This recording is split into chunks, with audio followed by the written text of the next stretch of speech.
Question number 4 देखिए, which term of AP 3,8,13,18 is 78, यानी 78 जो है एपी का कौन सा टर्म है, यानी एन की वैल्यू जो 78 है ये कौन से एन नंबर पे कौन सा टर्म आ रहा है। तो इसको आप क्या करेंगे, सबसे पहले राइट डाउन करेंगे क्वेश्चन को। क्वेश्चन नंबर 4 एपी पहले राइट डाउन कर लेते हैं हम लोग, यानी 3,8,13,18, ठीक। ये लास्ट में ए एन की वैल्यू आपको कितनी दे रखी है, 78 दे रखी है।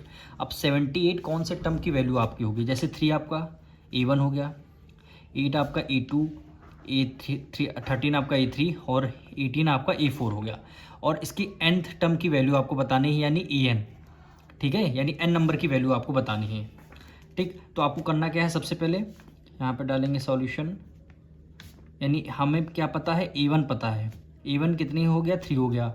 अब D हमें फाइंड कर लेंगे, यानी D कैसे फाइंड करते हैं, A2 माइनस A1, A2 आपका 8 है, माइनस कर देंगे A1 आपका 3 है, तो 8 में से 3 माइनस कर देंगे, D की वैल्यू आपकी क्या आ जाएगी, 5 आ जाएगी, ठीक। और AN की वैल्यू आपको 78 गिवन है, यानी यहाँ पे AN इक्वल टू कितना आ जाएगा, 78 आ जाएगा, ठीक। AN इक्वल टू 78 आ गया। अब आपको क्या करना, N की वैल्यू फाइंड करनी है, यानी N equal to question mark हमने कर दिया, यानी कभी भी किसी क्वेश्चन में अगर टर्म पूछे, यानी आपको N की वैल्यू फाइंड करनी है, ठीक। अब आप डायरेक्ट क्या लगेंगे, nth टर्म का फॉर्मूला लगा देंगे, यानी AN equal to A1 plus N minus 1 D हो जाएगा। अब क्वेश्चन में देखिए AN की वैल्यू 78 आपको गिवन है, तो AN की वैल्यू क्या लिख देंगे, 78, ठीक। और A1 आपका कि देखिए कितना है, 3 आ जाएगा, तो A1 की वैल्यू 3 आ गया, प्लस N माइनस 1, और D की वैल्यू आपकी कितनी आई है, 5 आ चुकी है।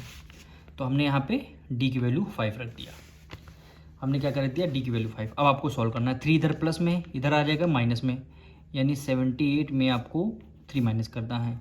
तो आपको क्या करना है, 5 की मल्टीप्लाई n से करनी है, क्योंकि ये 5 की मल्टीप्लाई n से करेंगी, कितना आ गया, 5n आ गया, माइनस कर दिया, 5 की मल्टीप्लाई 1 से करेंगे 5 हो जाएगा।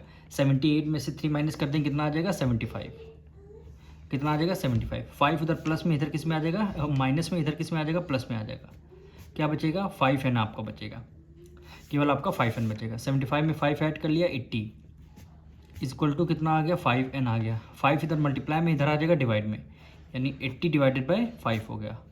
अब n की वैल्यू यहाँ से सॉल्व करें, यानी 5 1 5, 5 1 5, 5 से 3 कैरी दे दिया, यहाँ पे 10 हो गया, 3 30 हो गया, 5 6 30, यानी n की वैल्यू कितनी आ जाएगी, 16 आ जाएगी, यानी n की वैल्यू 16। जो आपका 78 टर्म है ये कौन से 16th नंबर पे है, कौन से नंबर पे है, 16th नंबर पे है।